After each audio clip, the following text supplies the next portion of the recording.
We're now on the dock. It's 9:15. Things are beginning to heat up here. People getting down to their boats. All the gear's already on. You can always tell the ones who are the most prepared. They've still got the boom awning on them at this time of the morning. That's usually reassuring. The smuggler team clearly in good shape and ready to rock and roll. Good sort of mixture of boat types all the way down here, kind of classic production boats right the way through to the really racy ones, the beautiful Sticky going south, so good to see them here.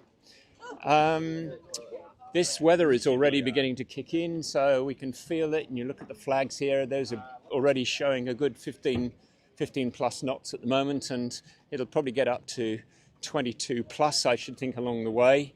And really the wind's not the problem. 22 knots is pretty much ideal for most people, but a 3 to 4 meter sea is pretty full on. Now, we have a ban on talking to Bruce Taylor. We're not allowed to talk to him. We're not even looking his way. There's Drew as well.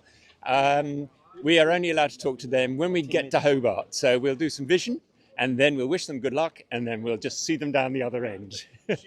See you, Drew. Lovely. It's wonderful still seeing the old IOR boats as well, in amongst the mix of all the moderns and the production boats. That was my sort of era of sailing offshore many moons ago. We are getting down now, towards Chris Dare's Ambition. It's a GP 42. That is going to be very, very wet overnight. Claire Costanzo's got a big job as the navigator on board there. And as you can see, not even any doghouse or anything there. They actually had a small cabin top in one of its iterations that got removed. But you can see, even with bow up, as Chris was saying, there's a lot of area for water to get down in the cockpit.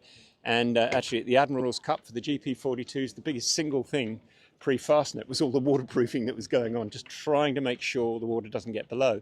And the problem is not the build. The build is fine. The problem is really all those little openings where the lines are running through along the deck and under the deck. And it's amazing where the water will get under pressure. Huge. And it really does get wet on these boats. On all of these boats, they'll all be wet. There's no exceptions there. It's just probably a bit more so for some of these guys.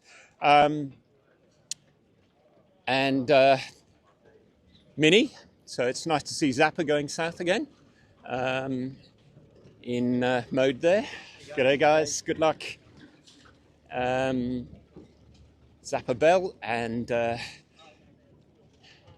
got his name from all the extraordinary work he did working with the America's Cup guys, just rebuilding stuff many, many moons ago. Very accomplished sailor and a very, very strong worker on shore. Who else have we got down here? We've got the Wild Oats. Most people think of Wild Oats like the old Wild Oats 10, Wild Oats 11. This was Bob Oatley's original boat. And of course, this was also the boat that Roger Hickman won the Hobart in. And it's actually one of the, Wild Rose at least, was one of the only small boats to win this race for many years. So it'd be interesting to see how those guys fare. But these boats, really solid upwind. Little harder downwind, classic IOR configurations. There's always Sydney 38s going, which used to be more of them, but they're really, really reliable boats, so they'll do well. And always lovely too to see Victorians and Queenslanders coming and joining the fray. And then here's a little cracker, Maritimo Catwincher. And just delightful. So I've been talking to Speezy, Michael Spees. He did this double-handed last year. Now they're going with the full crew, and had good chat with Speezy just the other day. Going to be writing an article about Catwincher. Remarkable little boat, built 1904 in the Watney Brewery in London, and built by keg makers as well. And had a very, very interesting history.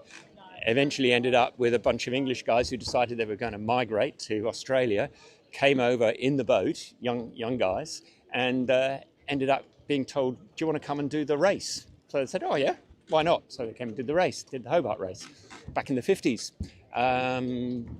Various iterations of the thing, and the boat got lost and was looking pretty sorry. And then Bill Barry Cotter, who is obviously the owner of Maritimo, decided he wanted to find out where it was because his dad used to own it and found it in a very poor state up in the Central Coast, and it's been completely restored. It's absolutely beautiful. So, an interesting story, that one. Okay, where are we going next?